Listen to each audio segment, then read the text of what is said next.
Hello and welcome to another edition of the Fatu Network News Review today, 6 March 2019. My name is Omar Wali. I'm here with Prince Bokar Sankanu, a filmmaker, a Gambian based in Germany, who also works for the German Federal Government Office for Migration and Refugees. We'll be talking about the refugee, the deportation, and the many other things in our program today. And sanity returns to Marina International School. As you may know that there was a standoff in the school over the week where a student was expelled, and the court ordered the school administration to allow the student back to the school. And an exhibition of photos of victims of former President Yahya Jammeh also opened yesterday. But before all that, I will start with the papers, and the Standard is reporting that GDC prefers Barrow to Dabo.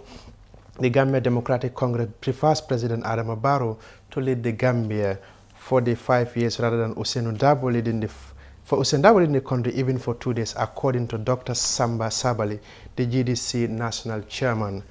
Sabali, speaking at a closed-door meeting with the GDC chairpersons and councillors at the party's bureau at Latrikunda Sabija, the audio which is obtained by the Standard newspaper, Dr. Sabali stated, as far as GDC is concerned, Barrow's 2 years is better than Darboe's 2 days as president. So before he said Barrow should resign as the party, we should look at what is our interest in. That is even true.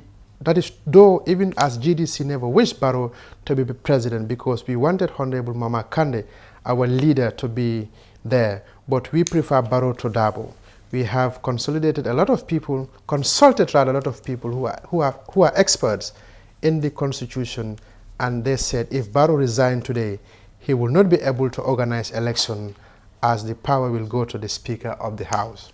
Lysen opens defense. The former National Assembly member for Banjul North, Ablai Sen, yesterday opened his defense in the ongoing sedition trial involving him before Magistrate Tracy Davis Wilson of the Banjul Magistrate Court.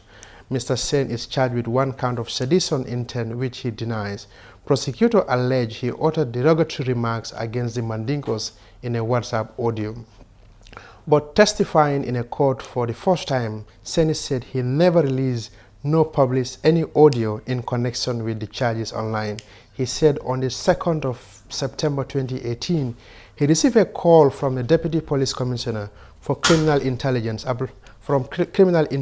Ablai Sane, claiming that he had an audio that is doing around on WhatsApp attributed to him. He said Sane further informed him that the police are taking him to Banjul station for his own safety, since the audio could trigger reaction which could lead to violence. And absent of defense lawyers told NIA 9 case, the Justice Kumbasila Sise yesterday summoned defense lawyer Ibrahim Jallo, representing the second accused, Sheikh Omar Jeng, to appear before her and explain the reasons of his absence without notification to the court. The judge took his stand yesterday when the trial continued at the High Court of the 9 NIA charged with the murder of Solo Sandeng. GDC NAM and court trial resumes. The trial of the Gambia Democratic Congress National Assembly member Demba Sow, who is standing trial along with 4 others at the High Court in Banjul, continued on Monday before Justice Bekri. When the case came up on Monday, the state prosecutor Bafo Jeng intimated that there was an application before the Superior Court regarding the withdrawal of the charge against Mr. Sow. However, before the prosecutor Jeng could finish, the trial judge, Justice Baker, interjected and reminded her that there was no such application before the court, and the subsequent adjournment the matter on Tuesday pending the availability of the application before the court. And Edward Singate no longer works for the ECOWAS. The ECOWAS Secretariat in Abuja has clarified that Edward Singate, who was nominated by former President Jammeh to serve as vice chairman of the commission, has since completed his term last year. According to ECOWAS, it was disturbed by the reference made to Edward Singate as an ECOWAS official. The regional body urged Gambian domestic and diaspora media to desist from associating him with ECOWAS. It also referred to all Gambian media to ECOWAS permanent mission in Banjul for any information relating to ECOWAS. Gomez tackles Operation 3 Years Jotna. The leader of the Gambia Party for Democracy and Progress, Henry Gomez, who is an advisor to President Adama Barrow, has said that those printing T-shirts calling themselves Operation 3 Years Jotna should know that there will be no election in the Gambia until 2021 because the president is to serve 5 years mandate by the country's constitution.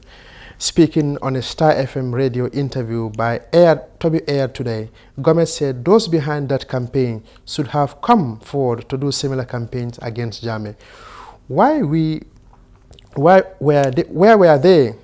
Why were they not printing T-shirts to campaign against Jammeh in the last 22 years, he asked. Gomez argued that no one can guarantee that if President Barrow steps down after 3 years, there is a successor will hand over the country after 2 years. He said, and I quote, "I want to advise President Barrow to stay in power until 2021 to provide, as provided by the Gambian Constitution. We are only going for election in 2021 and only political party which is ready to face the battle should prepare for 2021 because there will be no election before that time," he said. That is all we have for you on the Standard newspaper. Point is reporting that ex-Justice Minister advised Jammeh to step down.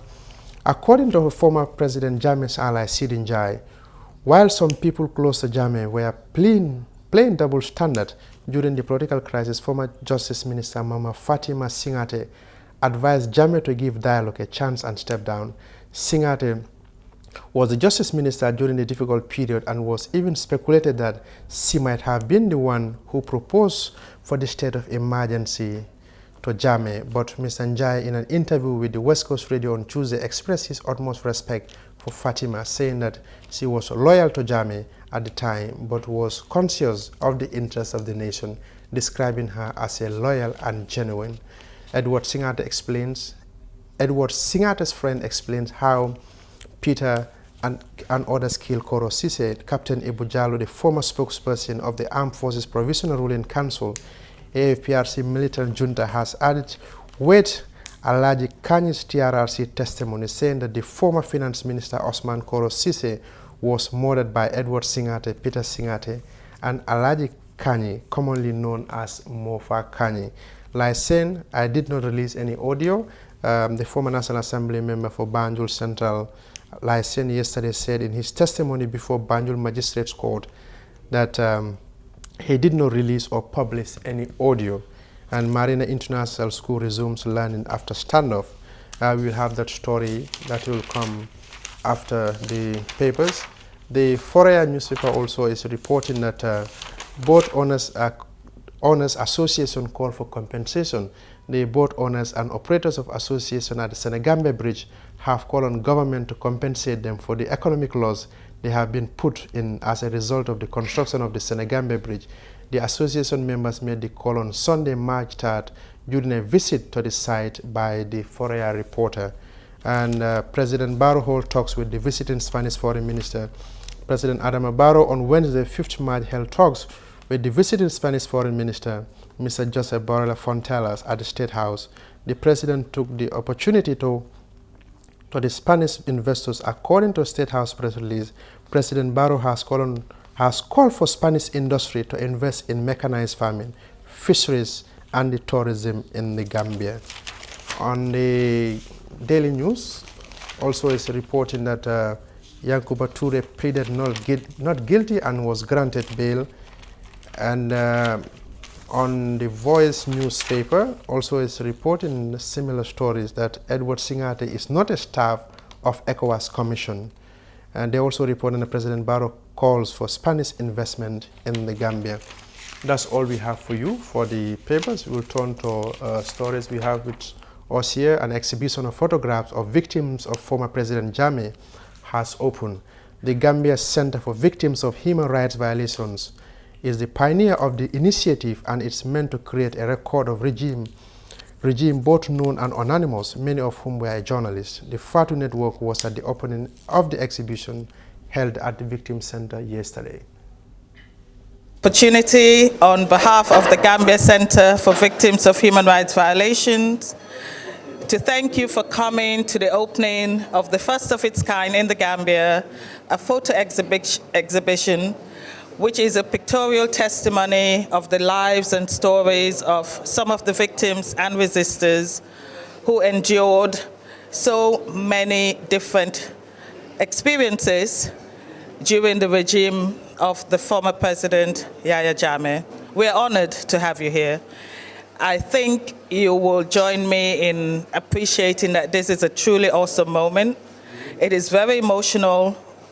There's a lot of work that has gone on behind the scenes, and it's really, truly touching, and especially so to have all of you here with us. Everyone for coming out as well, and a special thanks to, we've got a number of people here who are in the pictures, a number of victims and resistors who have joined us this evening, which is really, really special to have them, and you should definitely talk to them personally. It's one thing seeing the pictures and reading the testimonies, but if you get a chance, talk to them personally. They're incredible people.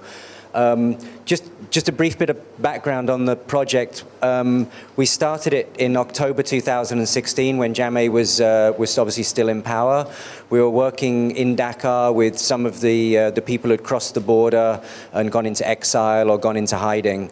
And obviously, as soon as Jammeh left, we were able to start work again, and we had no idea how many people would start coming forward. And then we teamed up with the Victim Center, working hand in hand with them to identify people.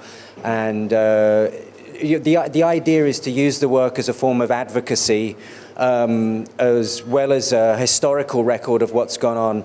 I feel imagery can really help bring to life these stories, because people hear the names but they don't know the faces, and I think it's really essential that maybe we'll get these images, and we're still in an ongoing process of creating more and more portraits, is to get this on the road around the Gambia, get it out, get these pictures out to the provinces and the testimonies to show the individuals that have personally been affected.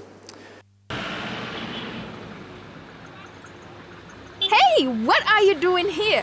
I'm going to replace my AfriCell 3G SIM card. Why use a 3G SIM card when you have a 4G phone? Replace your 3G SIM card today for the real AfriCell 4G SIM and receive 1 GB of internet data for free. Really? Yes, get 1 GB for free just by replacing your SIM card at any AfriCell outlet. With no loss of contact, the cost of bundle from the 3G SIM card is the same for the 4G SIM. And guess what? With the 4G SIM card, you can also connect to the 3G network as well. This is so cool. I'll replace my 3G SIM card right away to the real 4G SIM and receive my very own 1 GB for free. From AfriCell, it's always real and it's for free. Where AfriCell goes, no one has the speed to follow. That was an exhibition of photos of the victims of former President Yahya Jammeh. A sense of sanity returned to Marina International School on Wednesday after a 2 day of disquiet over an incident involving a school's principal and a student. Marina International School last week made headlines following the expulsion of a 13-year-old student. Our editor Lamin Jai visited the school and sat down with the principal of the school, William Arthur. We would want to ask you, what exactly happened here sometime last week? Well, we were here and we received the court order. It did say that it was a court injunction, and the order was to allow and expel students back into the school until the court hearing date, which was scheduled for the 18th of March. And the day after, which was a Friday, the 1st of March, we had law enforcement officers come into the school to enforce the court order, and the resistance subsequently resulted in a contempt of court order being issued at me, and I was escorted by law enforcement officers to the courthouse. They were not the typical police officers. They were what they call orderlies, which are the men or the women from law enforcement who are assigned to protect the judiciary. and they came to enforce the order in the end. But before all of this happened, what led to all of this? We had a situation where an underage child, a 13-year-old child, was operating a motor vehicle in the school premises when the area was very heavily populated with a number of children, more than 100 children.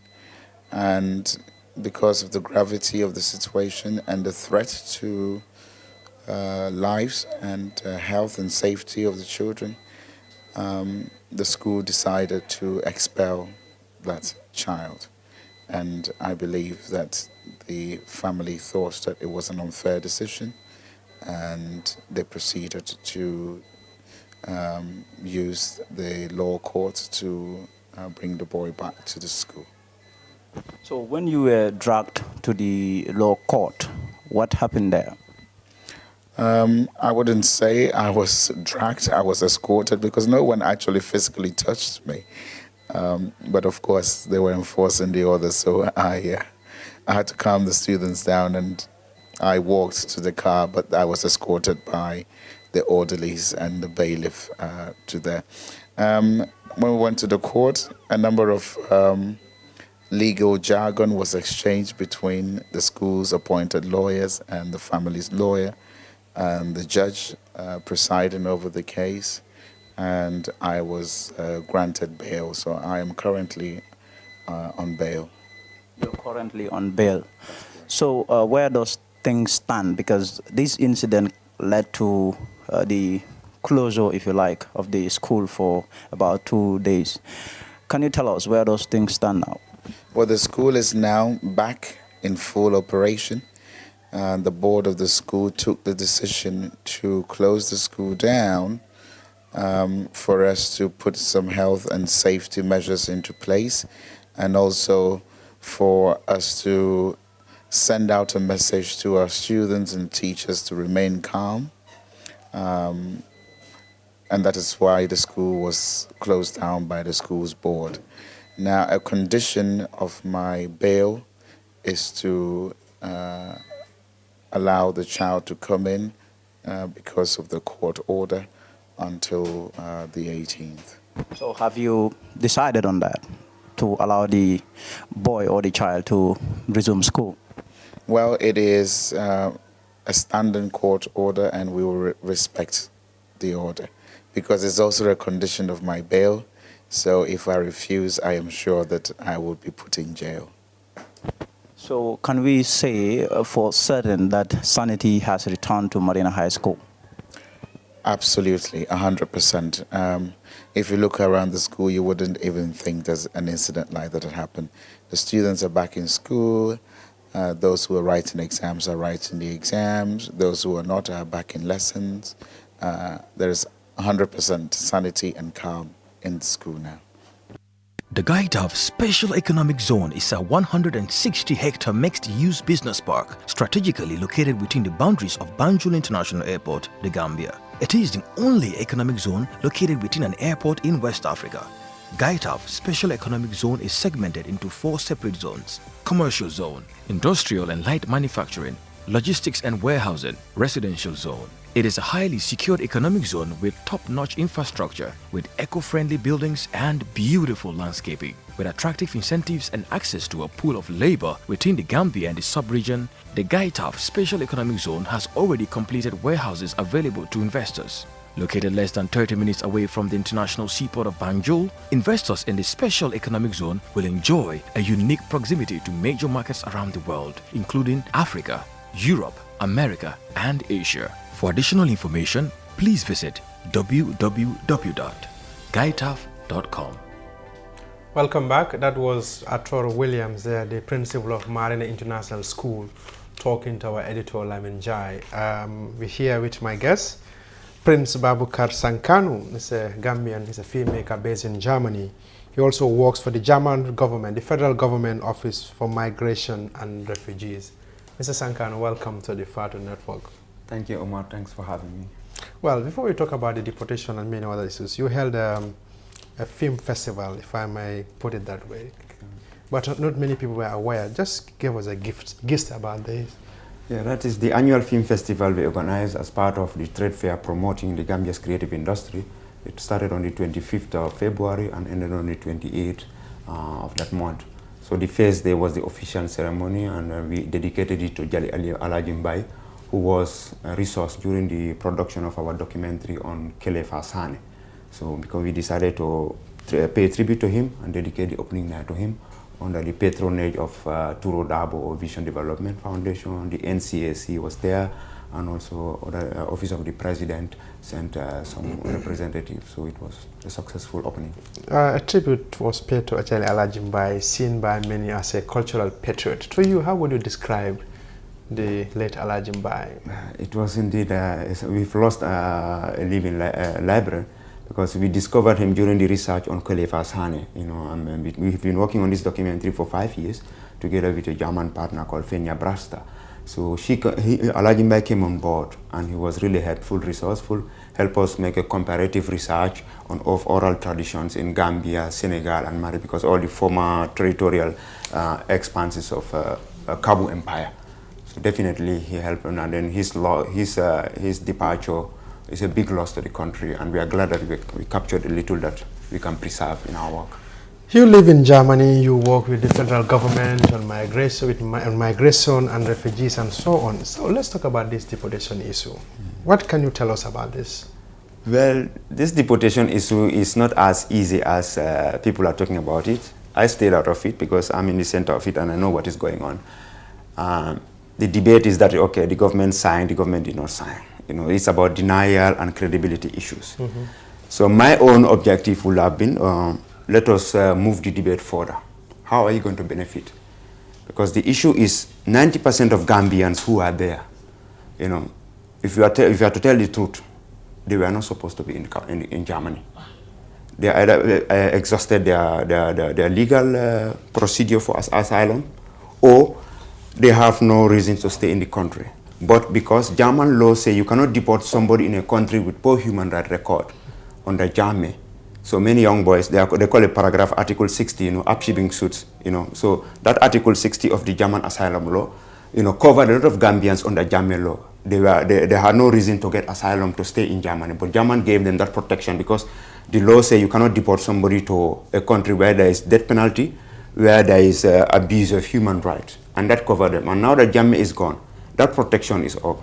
Those who, because the law is modified, those who are able to engage in productive activities, they get right. Because Germany is though it's complicated, but it's a very nice country to stay if you follow the law. So a lot of Gambians also are getting chance to get integrated. But the debate is going in a way that, you know, I mean, people are not digging deeper to know what's happening actually.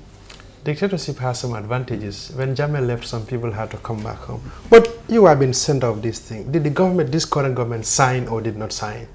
Well, I'm not aware because I offered to advise the government, because since when the former foreign minister was in power, I submitted my CV. I would have helped, because one thing I realized through my work, okay, I took an oath of secrecy, so I cannot say certain things. But through my work in the immigration asylum administration, I realized that Germany has the political will and has the budget to help address the root causes of migration. They've allocated billions, and the political will is there. So our aim as a country, as a government, is to negotiate how best we can benefit from this political goodwill. Anything we are able to tell the Germans, they will get it. But I do not see the capacity on the side of the current government to negotiate with the Germans at eye level and say, okay, yes, we understand there's a change of government. Most of our citizens, you know, they do not have right to stay asylum. You've done a great job by providing them protection.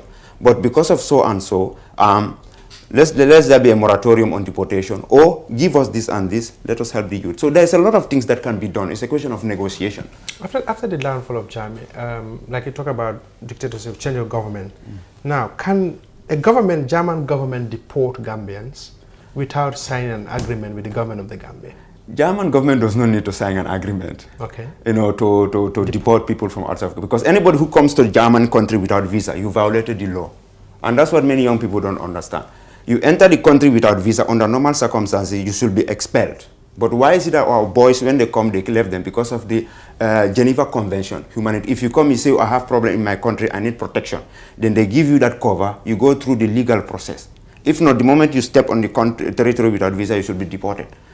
So what happened with this government is not, the problem is that it has inherited it. And it seems to be overwhelmed, and it doesn't know how to address it. That's where the challenge is. So it needs that to have that capacity to negotiate and find a way that, to find a positive way that, the young people can benefit, the country can benefit, and Germany too can get what it wants. So how can the government of the Gambia negotiate? Like you said, this deportation can be, but there was a lack of capacity. So how can they make system things better, at least negotiate? Because most of the campaigners are saying, at least they should minimize or cut down this deportation. If you had to advise the government of the Gambia, what will it be? First of all, I would advise the Gambia government to build the capacity to negotiate with Germans. So whose capacity should be built to negotiate with Germans? Well, President Barrow has to look at his team. I don't know whether he's... Does this have to do with the foreign ministry or... I don't think the foreign ministry, if I told the foreign ministry could do it, they would have done it by now. Okay. Because I don't see the capacity. Germany is such an important powerhouse, its address only is under the embassy in Brussels. And this embassy in Brussels is overwhelmed with the EU and other area. We only have businessmen as honorary consuls. We don't even have a good consul. Okay, we have the advisor to the president who was in Germany, but so far I do not see what he has done to negotiate a better deal for Gambians, and I did not see it there. So President Barrow needs to review and then talk to the Germans and say, okay, this is what we want for our country, and it will be done. Germany will do it. The political will is there. So imagine we have a good ambassador with good negotiation skills. The situation would have been different. Yeah, it would have, because I've seen many cases, Turkey negotiated a better deal, they got billions, different countries. So you don't have to only rely on EU, because the economic powerhouse is Germany. Once you get Germany on your side, the rest will be easy. So it will set a precedent. So if I were the government and I had the capacity or the mandate to negotiate, I will say, okay, now we know that dictatorship is gone, okay, and the young people are there, but we are in a very delicate transition. Now, let's do this and that, A, B, C, D, and then there will be a moratorium. They are not mad. Germans are not Nazis. They will understand. They will suspend the deportation, and work on those, those targets, those benchmarks that are set. So even the young people who break the law, because the law say if you break the law, you'll be deported. Those ones, we can handle them in a way that, they can be reintegrated. And on the side of Germany, you don't have to, because the German has a fund. If you want to come back to your country, they give you about 2,000 euros. That money doesn't come to your government. You can go to the German federal office or your foreign office. They give you 2,000 euros, pay your ticket. And there are certain cases they can even pay you 1 year rent on your home country. But many young people don't go for that. They wait until when they are deported and they come empty-handed. And Germany is not a country where they just catch you and deport you. They give you a notice. Okay, like how? Yeah, they'll give you a notice depending on your case. 1 week, 2 weeks, or 3 weeks to leave. If you don't leave, then your name will be given to the police. Once you are caught, you are deported. So it is a process. It's a country of rule of law. Everything that they do, it's according to the due process. But this information is not getting out there. Who can help Gambian migrants in Germany? Well, Gambian migrants, it's very complicated because it depends those who want help. Those who know me, I help. I help a lot of people get a resident permit through proper advice. Those who follow me, because maybe I'll talk in Mandinka. So Germany la ko be nyame akone asoneatale akoleatal. Okay, mo ntete diamu la ba ba modol moliol lonne mo yan ko ngema ko e kayto so Germany. Ni momo nata en contact ko sankano karile nan no badina iteninte ngafo okay tanyin silola tamanyin silola ni tamata nyin silo be si kayto soto mo jaman me yalon ko e si kayto soto jamani si kayto soto alhamdulillah ngan yo yele nga ya markendo de so nga system oni understand abe nyame so Germany lafta Gambia ma ko dale dallo me atina funding kel ka bo jankatasu ka problemo ka nyanyi nala bari man capacity le sor man fere le soto wala man mol le sor me alonko in Germany man sakunda sisi kakacha pour ya lonko ko si sone mobile. So now looking at the situation now, you look at it seems like they're deporting more people than giving documents than people. Like more people have been deported than been issued a citizenship or permit and so on. No, the number of people being deported is smaller to compare. Compared to the number of people who are getting. The facts are not there. Okay. I know the facts, I know the internal data. The number of people who are being deported basically are the people who either exhausted their legal procedure, they went up to the appeal court, and the appeal court said, no, you have no right to stay in Germany, or they've broken the law, and the law say you have to leave. But there are a lot of people, because Germany, they have what they call, they've modified their system. They need more young people with skills and capacity. They have a new system called, Ausbildungsduldung. If you get apprenticeship, training in skills job, then they'll give you resident permit to cover. If you're told your course, whether you're studying carpentry or metal work, if it's going to take 3 years, you'll get resident permit to cover these 3 years. And after these 3 years, if you get a job, then you get permanent stay, or you get resident permit to stay. So Germany has opened, though it is deporting people, but it has also opened a lot of opportunities, for young people to take advantage of the country's opportunities. What are some of these crimes that when one commits, they will ask you to leave the country? Well, first of all, the common crime is entering the train without ticket. In Gambia, this is a cultural issue in Gambia, when you enter Gele or public transport, it is the apprentice who comes. Yeah. Our boys, when they come to Germany, they don't know, they sit down. Yeah. So when the German train ticket controller comes and asks, where's the ticket, they don't understand, they get panic. Okay. So they'll call the police immediately. You have no ID card, they'll tell you it's a serious offense. You'll pay a fine of 60 euro, some boys ignore it, and it goes to court case. It will be on your file. So that is one aspect. The other aspect is the obsession to be rich quick. Germany being an economic powerhouse, but many young people, they influence each other, commit crimes and make money fast. So once they catch you in that area, your record is dirty. So even if you are going through the process, even you have a chance of staying in the country, but once you break the law, to a certain it will be on your record. So there's a lot of things, the obsession to be rich quick, lack of understanding of the culture, and many boys don't even want to learn the language, they don't want to integrate. There are a lot of other people who are ambitious, who I'm seeing them, who contact me for advice, and they've been integrated, they're helping their families, and yeah. So what is the way forward now? Now those who are under deportation, or those who have been asked to leave, is there no opportunity for them to stay? Or there's no other means for them to stay? The only option is for them to leave? Well, for me, like I tell you, every day I get, a call from people. If they tell you to leave, because many people, they approach you when it is too late. Okay. They will only approach you, they want me to leave the country, when your leg is in the plane, you can't do anything. If you get a letter, they send a notice to leave Germany. If you leave Germany, you have chance to come back. But if they deport you, this is also another law, that is Anreise for 30 months, you cannot come to Germany and Europe. Many boys don't know that one, because Europe is centralized, centralized visa information system. So if they deport you, they will block you from returning to Germany for 30 months, up to 5 years. But if they give you a notice, they say leave. I've seen cases of people whom that is from Guinea. He came to Germany, his asylum was rejected. He was given a notice to leave. He left. When he came back, he applied for a second time and brought in new reasons why he came back to Germany. He was given resident permit. So the boys don't go through that process. They don't have the patience, or either they get misinformation from their peers, and then they get there. But there are a lot of opportunities. One can stay in Germany and still achieve something. So you're saying, for example, a Gambian who left through Italy and go to Germany, or because Italy is the route. For example, you go to Italy, under Germany, you apply, or you commit crime, they ask you to leave. You go back to Italy for some time and you come with new reasons. Is there any opportunity? No, you have to leave the country, because Europe is all one. Okay, you have to leave the European territory. Yes, because Europe is all one. These boys coming from Italy, they are making that mistakes. Once they come to Italy, they take their fingerprint, they ask for asylum. Some of them stay, others continue to Germany. And the Dublin law says Europe is a safe area. Of all the 28 member countries, the first country you enter, you have to stay there and exhaust your asylum. If you get, for example, boys, they get Italy, they get 5 years resident permit for Italy, or with work permit, you can move to Germany. But many boys, they rush, and Germany will see it in their central computer, then they send them back to Italy. So that happens, most of it wastes their time. You have to leave Europe and come back, then they consider it again. But if you pass through another country, they will send you back to Italy, or back to France, because they said that is the first country you enter before coming to Germany. But do you think, how many people will take that risk after taking the high seas and so on, and you have to come back to Africa again? Is there any opportunity for them to go even back? Chance for even to go back again, the desert, the high seas, and to go and start everything fresh? Yeah, I understand the law is bitter. Nobody invited them. Let us be truth. That the law is bitter. Nobody invited them, come. You took the risk and you sell your property and money to come. They were not expecting you. Like 2015, we welcomed about 1 million refugees. The country was overwhelmed. But when the political leadership was there, our chancellor said that we can make it. You know, from 1 million refugees in a year, now we only process about 200,000 a year.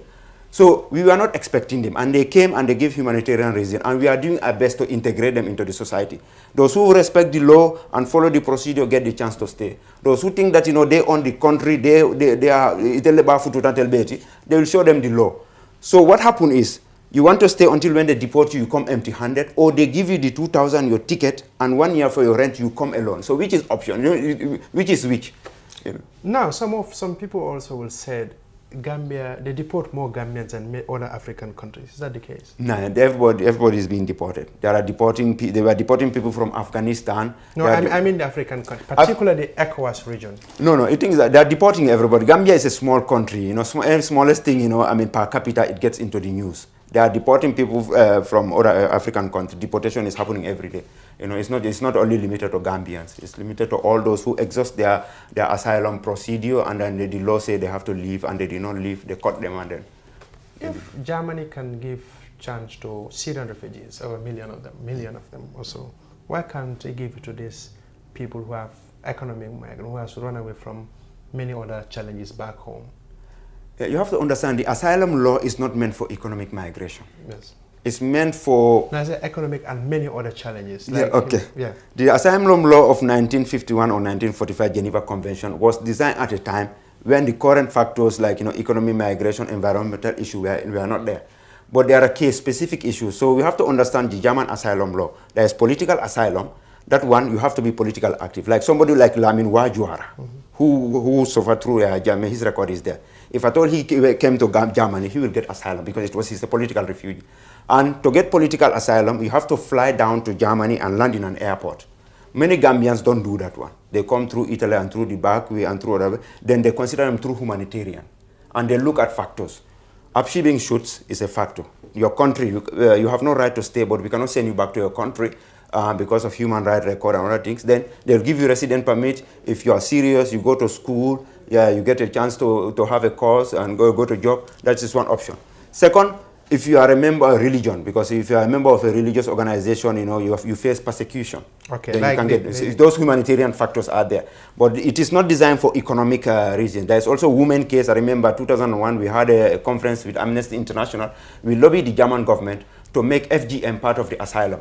And there are a lot of Gambian women, you know, who applied through as FGM and advised them, and they got resident permit. Even in the UK, I wrote expert opinion. So there are other laws that are being modified to make it easier for people who come for other factors that are not in the part of the original law to get a chance to stay in Germany and be productive members of that society. Like the religion you're talking about, the Yazidis in Syria? Yeah, it is Yazidis. So most of the Syrians, because of civil war, they call them contingent fledgling, conventions fledgling, because of Geneva Convention, because of war. That's why they lifted them. But after they've established a camp in Turkey, gave Turkey a lot of money to accommodate them. So the Yazidis, because they are victims of religious persecution, that's why they were lifted and brought German. So our Gambians who are coming here, they are not saying, oh, because I belong to a particular religious group, that's why I'm leaving my country. Let's say Germany was still in power. Would German government deport these people back? Because, you know, they say like human rights violations and so on. Would they deport these people? Well, definitely, if at all the law was still the same, like, you know, the death penalty, the harsh human rights compliance, Germany is still arresting people, hurting people, it's not likely going to happen. It's only going to happen in exceptional cases, you know.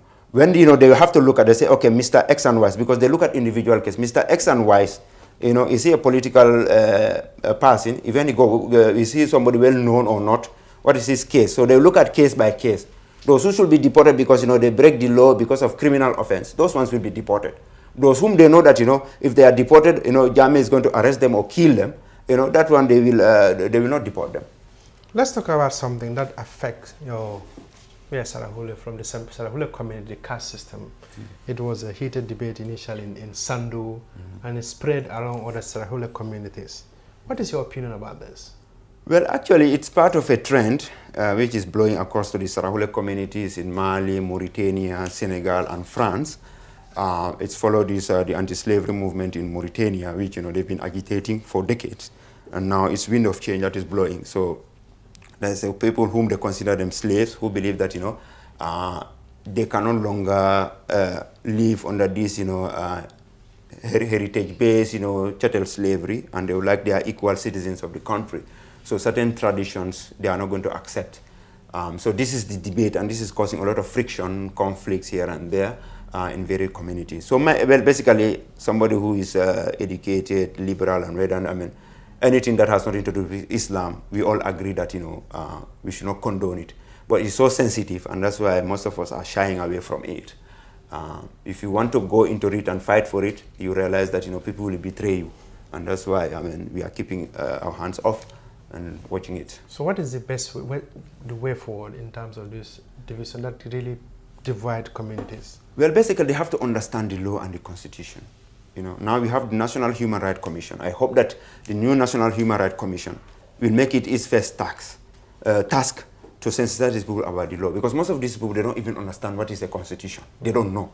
They rely too much on this religious preaching, and it depends on who, because even certain religious preachers, if a religious preacher condemns, this caste system, that one, he will be boycotted. He will not get funding. But a religious preacher who condones it or supports it is always a hero. So it depends on which part you are supporting, and that's why all of them, they are expecting the state to take action, and the state is giving the community a chance, because our constitution, our country constitution gives customary law a chance, which means that the village alcalo, the debugumu, they are the ones who can do it, not even the imams, because the authority in the village are the debugumu. So the children of the village alcalo who are a bit literate in English, they can read the constitution to their family in their compogore and explain what the constitution says, Universal Declaration of Human Rights says, and what the African Charter on Human People Rights say. If they understand, because there are communities who have already abandoned this practice. In Mali, they are there in the Kai region, and even in Gambia. And in our community, we try to prevent it before it gets out of hand. You talk about the Gume, that is the Alcal, the village. So can a Kome be a village here in the Sarawak community, or is it not possible? Well, the way it is, I don't see it possible happening, because the village tradition is hereditary. So even our constitution, if you look at it, the customary law, we have the alcalo, the chief, and other things. Somebody called Kome can become anything else. You can become chief, you can be anything. Okay. But the village is still hereditary. So if you are not part of the founders of the village, unless the village people change their constitution, their customary law, it will be difficult for that to happen. Let's talk about, you talk about the law. This 3 years, 5 years is another issue. Well, this 3 years, 5 years, to be honest, what my request is the partners, they should call a family meeting and put an end to it. Because when I came, I embed myself into the public, use the gele-gele, listen to the people. Gambians understand. So, but if the coalition partners sit down and allow the debate to talk, everybody insulting, attacking Barrow, accusing him, calling him name, it won't work. It will backfire on them. So the parties as institutions who are partners, like UDP, let UDP as a party come forward and make their official statement clear. Their party leader made his opinion known. The party surrogates are making their opinion known, but the official statement, position of the party should be known. Same applies to NRP. What NRP leader said is known.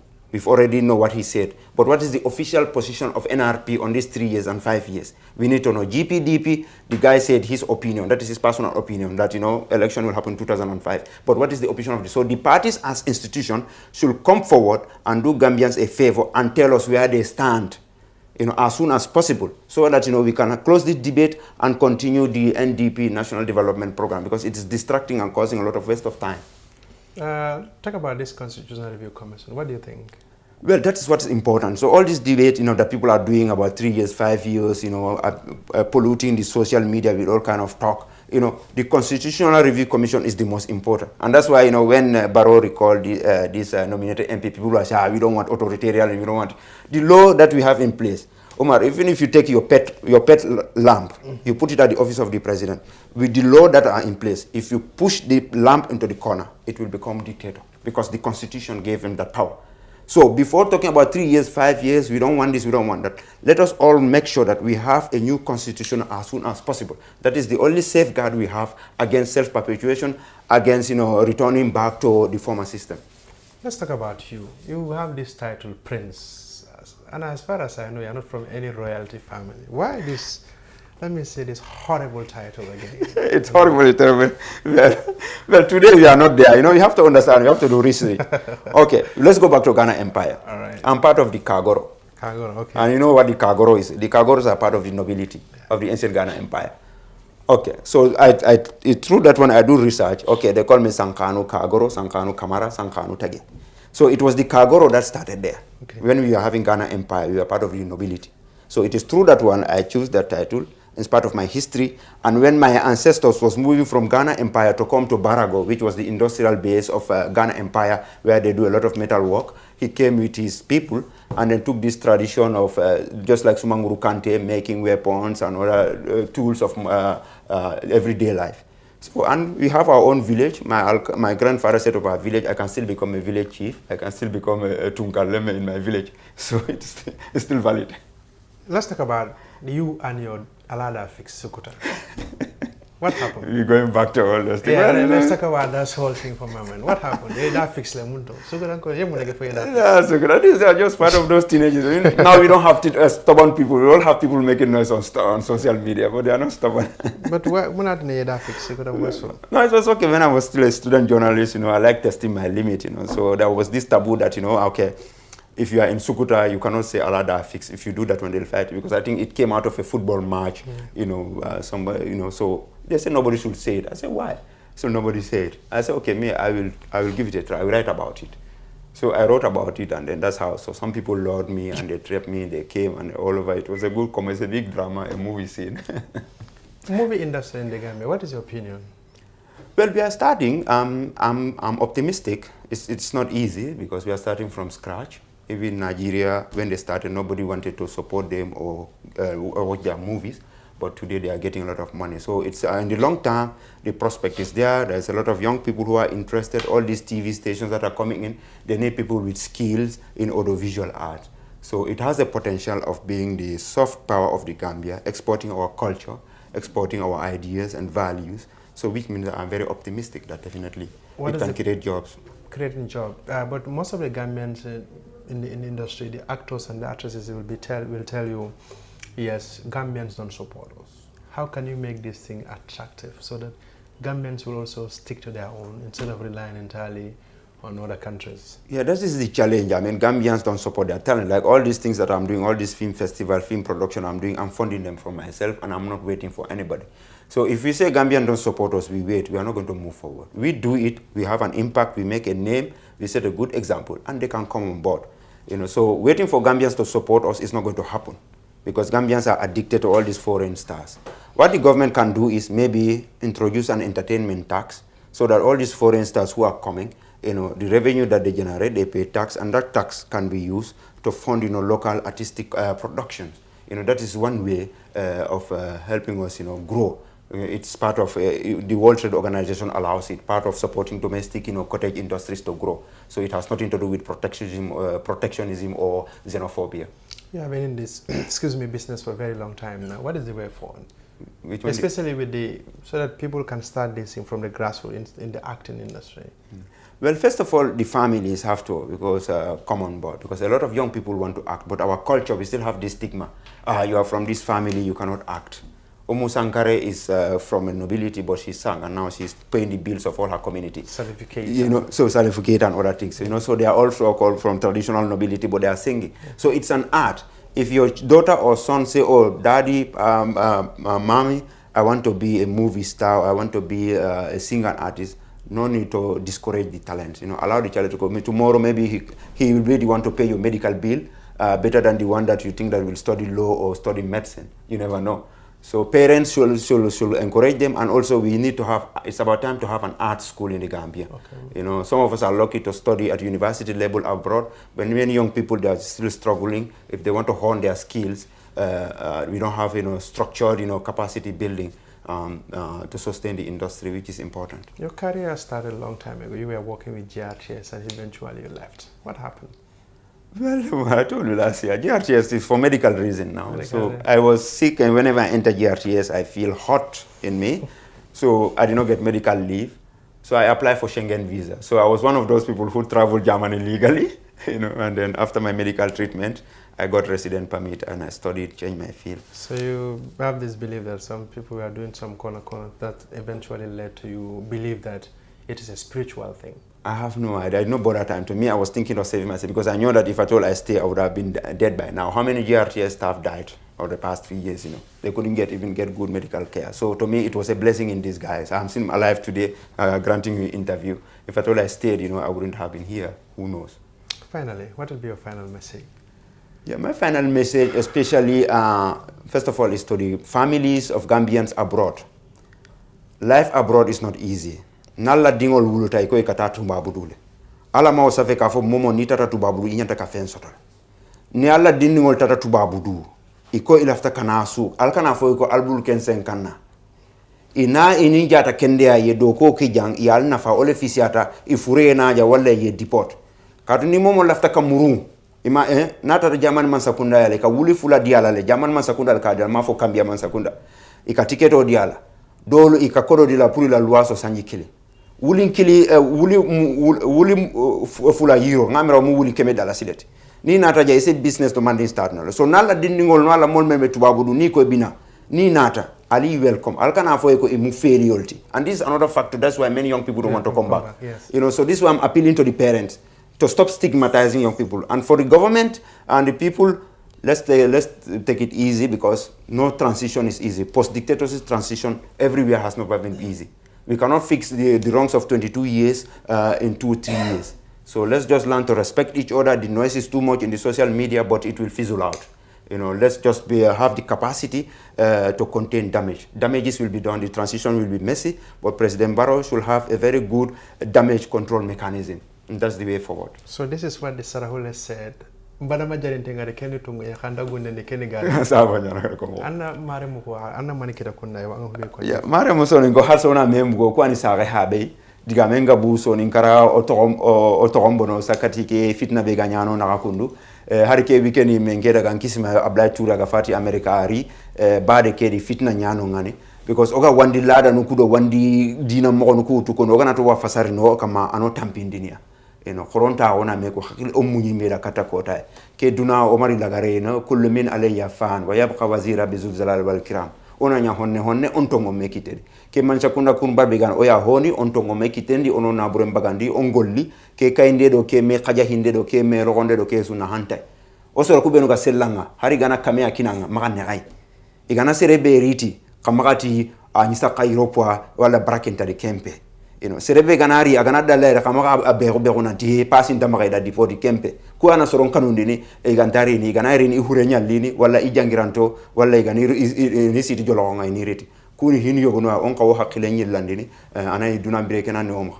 I said finally, but let me say this. Angatu oda mugwa eti problem yuga kita diabugu ado debe gave kuni komenya kuno garankonya hike harsa wa hoyni ana manikita ngube kono mare mukusula kede harsa masala nyana Kenya mana angato sergabe sasa iti fankanya na Kenya mana ke ta hanayo angano khisa ke so nin kara khisanga ke nya ta gabe ki yesu ke gilya so ke hi kurumbai ogana kisi ndino watu no waya murai kana debugu nya maka ina kairo Gambia loi gondama no sikiane gondama hana Kenya na angeleno ngara loi beto gatna na common law gondama hillani ke Kenya no olada o kompogore de gumenga na humbe ko de benta o khanne gondama tan Kenya ni ko ya gon karanga sharia honne wadi so ku gondama no hiso fankanga mira kelladi mansa kunanga mira kelladi ida kilenki no de bugumunya ona yaare muruke so de bugumunya kawa ta onu de bugul lemu ku benu gano gada angelen khara jamanen loi hore ina ken khara ina famu no khirsuku so maybe khirsuku ikum wari mo nyani khasasa loi no ku ga mo be ikum ma wari kundu so khagana ta wasu asunya mene ogana masala do me nyamene ha anga to antia khadi yogono wa degumenu ku yogono wadi aw ma almamunu ku ngana khalsin kini yogono wa ina hinu ko hen na khay ngama hubenu ma hiko ko enda khalsin kinu kunga kana kamo yanga tuduna mbire ke kyane fitna gabe ni natanyane fitna ngana giri yogono ga humbe mun yigira khena Kenya mun kyane fitna ngata lan khoro Kenya le kera wa nyamene wo so ni kara structure ngoma ora ba Kenya mana ka yogono da yigira Kenya mun dina gumo don tuano ndiga mukere dina gumo tuano mbenu gara ke lada bego soronda kun to mbono neti makara matui so hari gana ka wande nyakiri conference serentari ka ganninga idi hasa dina gumbe nu gara ke hi hasa kunyani jarintonga so karanuku angana karanuku hay kita hin qotene because nataki ani soron taka Allah hani intaka kumbane hani qalsi kebe ga kita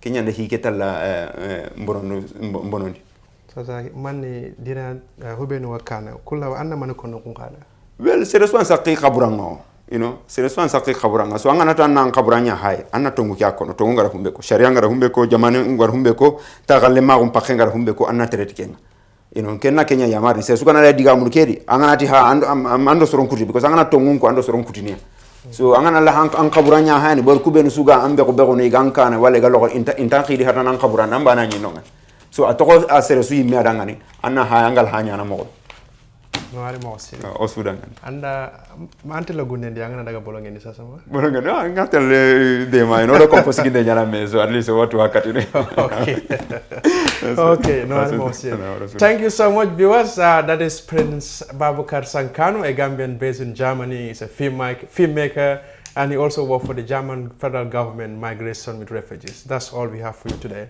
From me, Omar Wiley, and my team, we thank you so much. That's interesting.